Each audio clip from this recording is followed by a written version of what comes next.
লা হাওলা ওয়ালা কুওয়াতা ইল্লা বিল্লাহ।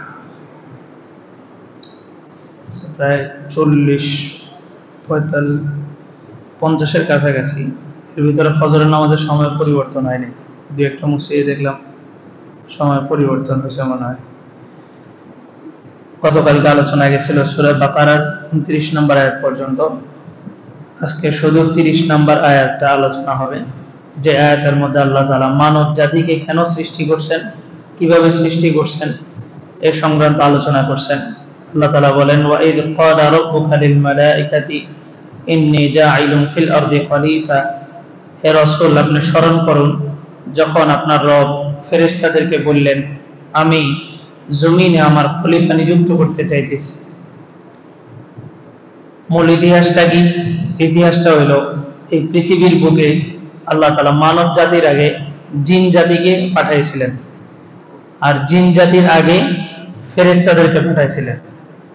ফেরেশতারা লম্বা একটা সময় আল্লাহ তাআলার ইবাদত করতেন। তো সারাক্ষণ ফেরেশতাদের মধ্যে মানবিক কোনো চাহিদা না থাকার কারণে ফেরেশতাদের দ্বারা কোনো গুনাহ হইতো না। সারাক্ষণ তারা ইবাদতই করতেন, আল্লাহ তাআলার প্রশংসা হামসানা এগুলোই করতেন। আল্লাহ তাআলা চাইলেন যে এমন একটা মাখলুক পাঠাইবেন যে মাখলুক গুনাহ করবে আবার ক্ষমাও চাইবে। তো পাঠাইলেন জিন জাতিকে, ফেরেশতাদেরকে উঠে জিন জাতিকে পাঠাইছেন। কিন্তু এই জিন জাতি আসার পরে শুধুই খারাপ কাজ করতে থাকে, শুধুই গুনাহ, শুধুই পাপাচার, অন্যায় অনাচার, মারামারি, হানাহানি, পুরা জমিনটাকে রক্তে রঞ্জিত করে দিচ্ছে না। তারপর আল্লাহ তাআলা সিদ্ধান্ত নিলেন এই জিন জাতিটাকে উৎখাত করবেন। ইবলিস, তখন তার নাম ছিল আযাযিল, সে ছিল জান্নাতের দারোগা, জান্নাতের দারওয়ান, প্রহরী। তার অনুমতি ছাড়া কেউ জান্নাতে প্রবেশ করতে পারত না। কথিত আছে ইদ্রিস আলাইহিস সালাম যখন জিবরাইল আলাইহিস সালামের সাথে জান্নাতে ঢুকতে চেয়েছিলেন, তখন যেই দারোয়া, যে প্রহরী ইদ্রিস আলাইহিস সালামকে দূরে রাখছেন, সেটাই ছিল ইবলিস, আযাযিল। তো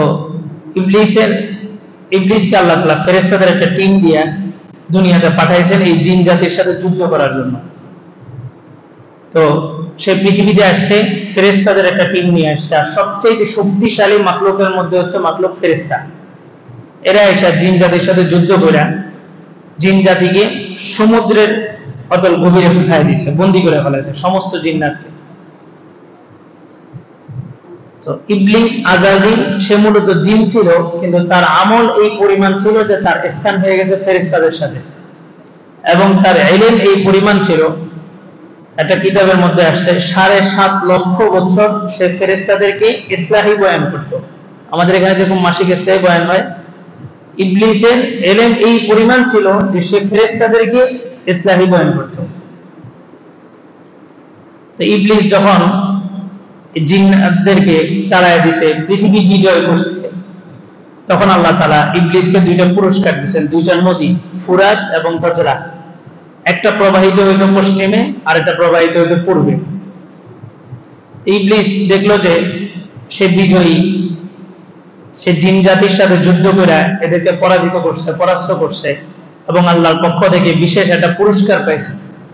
আর তার ইবাদত অনেক ছিল, ইলম অনেক ছিল, যার কারণে তার মধ্যে একটা অহংকার চলে আসছে। এই ভূমিকাটা বুঝলে সামনের আয়াতের অর্থটা বোঝা সহজ।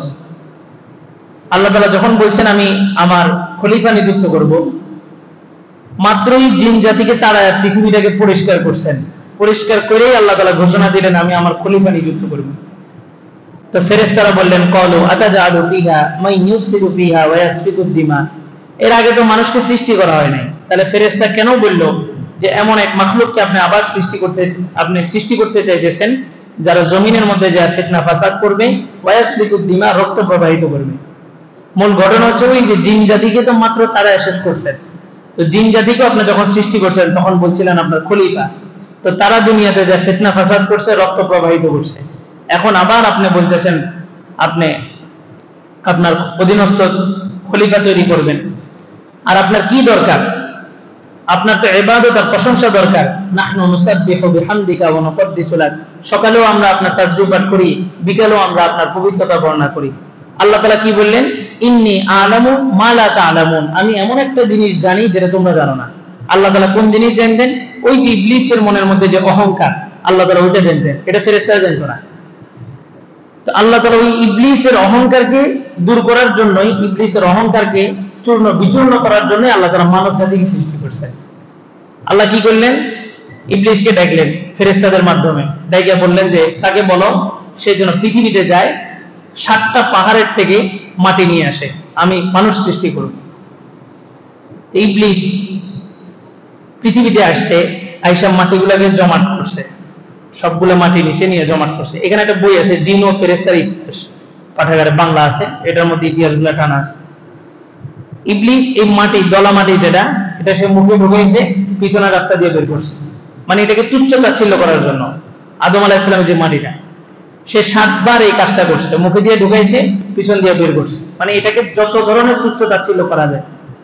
এরপর আল্লাহ তাআলা তো সব জানেন, আল্লাহ তাআলা এই মাটির প্রথম যে টুকরাটা, এই টুকরাটা ইবলিসের সামনেই 40 দিন রাখছেন। আর ইবলিসকে আদেশ দেওয়া হয়েছে তুমি এটাকে দেখেই তোমার ইবাদতগুলো করবা 40 দিন। এরপর আল্লাহ তাআলা 40 দিন পরে আদম আলাইহিস সালামের আকৃতিটা আল্লাহ তাআলা নিজ হাতে দিয়েছেন, নিজেই করছেন আদম আলাইহিস সালামের। করার পরে সমস্ত ফেরেশতাদেরকে ডাকছেন, ডাইকে বলছেন উসজুদু লি আদম। সমস্ত ফেরেশতা সিজদা করছে, কিন্তু একজন করে নাই, কে? ইল্লা ইবলিস, ইবলিস সিজদা করে নাই। তখন ফেরেশতারা বুঝছে আল্লাহ তাআলা যে বলছিলেন ইন্নী আলামু মা লা তা'লামুন, আমি এমন একটা জিনিস জানি যেটা তোমরা জানো না। তখন ফেরেশতারা বলছে ইন্নাকা আনতাল আলিমুল হাকিম, আপনি অবশ্যই মহাজ্ঞানী, মহাপ্রজ্ঞাময়।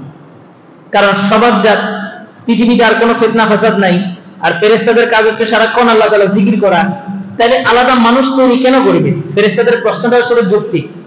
আল্লাহ তাআলা বললেন যে আমি এমন একটা জিনিস জানি যেটা তোমরা জানো না, অচিরেই সেটা আমি প্রকাশ করব। তো যখন বলছে সবাই সিজদা করো, তো সবাই সিজদা করছে। আদম সিজদা না করে বুঝাইছে আদমের ভিতরে যে অহংকার, আল্লাহ তাআলা এই অহংকারটা প্রকাশ করে দিয়েছে।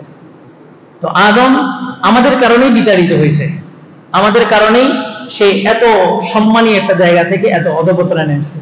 তো সে আল্লাহর সাথে ওয়াদা করে আসছে লা উইয়ান্নাকুম আজমাইন, সমস্ত উম্মতকে, এই মানব জাতির কারণে আমি যেহেতু জান্নাত থেকে বিতাড়িত হয়েছি, আমি যেহেতু অভিশপ্ত হয়েছি, তো আমি কোনো মানুষকেই জান্নাতে যেতে দেব না, আমি সবাইকে গোমরাহ করে জাহান্নামে নিয়ে যাব। লা আকুদান্না লাহুম সিরাতাকাল মুস্তাকিম, সে আল্লাহর সাথে ওয়াদা করছে যে আমি প্রত্যেকটা সিরাতে মুস্তাকিমের গেটে বসা থাকবো, আমি বাজারেও থাকব না, আমি সিনেমা হলেও থাকবো না, আমি প্রত্যেকটা সিরাতে মুস্তাকিম মানে এই যে মসজিদে ঢোকার পথ, মাহফিলে যাওয়ার পথ, মাদ্রাসায় যাওয়ার পথ, বিভিন্ন হক্কানি আলেম ওলামাদের খানকা যাওয়ার পথ, এই যে সিরাতে মুস্তাকিম গুলার মূল গেটে সে বসা থাকবে। বাজারে সে যাবে না, বাজারে যারা আড্ডা দেয় তারা নিজেরাই একটা শয়তানের মতো হয়ে গেছে, তাদের পিছনে শয়তান আর আলাদা মেহনত করা লাগে না। তো শয়তান আল্লাহকে বলছে আনজিরনি ইলা ইয়াউমি ইউবআসুন, ঠিক আছে আমাকে তো আপনি বিতাড়িত করছেন, অভিশপ্ত করছেন, আমার একটা ইচ্ছা আপনি পূরণ করেন। বলছে কি ইচ্ছা? বলছে আনজিরনি ইলা ইয়াউমি ইউবআসুন, আমাকে কিয়ামত পর্যন্ত হায়াত বাড়ায় দেন। আল্লাহ তাআলা বললেন যে ঠিক আছে, ইন্নাকা মিনাল মুনজারিন, যাও তোমার ইচ্ছা পূরণ করা হইল। তো তাকে শুধু ইচ্ছা পূরণ করা হয় নাই, তাকে এমন পাওয়ার দেওয়া হয়েছে, রাসূল বলেন ইয়াজরি মাজরাদ দাম। ইবলিস, শয়তান, ইবলিস মানে মূল হোতা, আর শয়তান হচ্ছে তার চেলা চামুন্ডা, এদেরকে এমন পাওয়ার দেওয়া হয়েছে এরা মুমিনের বা যে কোনো বান্দার রক্তের সাথে পর্যন্ত চলাচল করতে পারে। ইয়াজরা মাজরাদ দাম। আর সবচেয়ে বড় জিনিস, ইবাদত নষ্ট করে দিবে রিয়াকারীর মাধ্যমে, লৌকিকতার মাধ্যমে। আর এক হাদিসের মধ্যে আছে, হাদিস অথবা হাদিসের মাফহুম এমন যে অন্ধকার,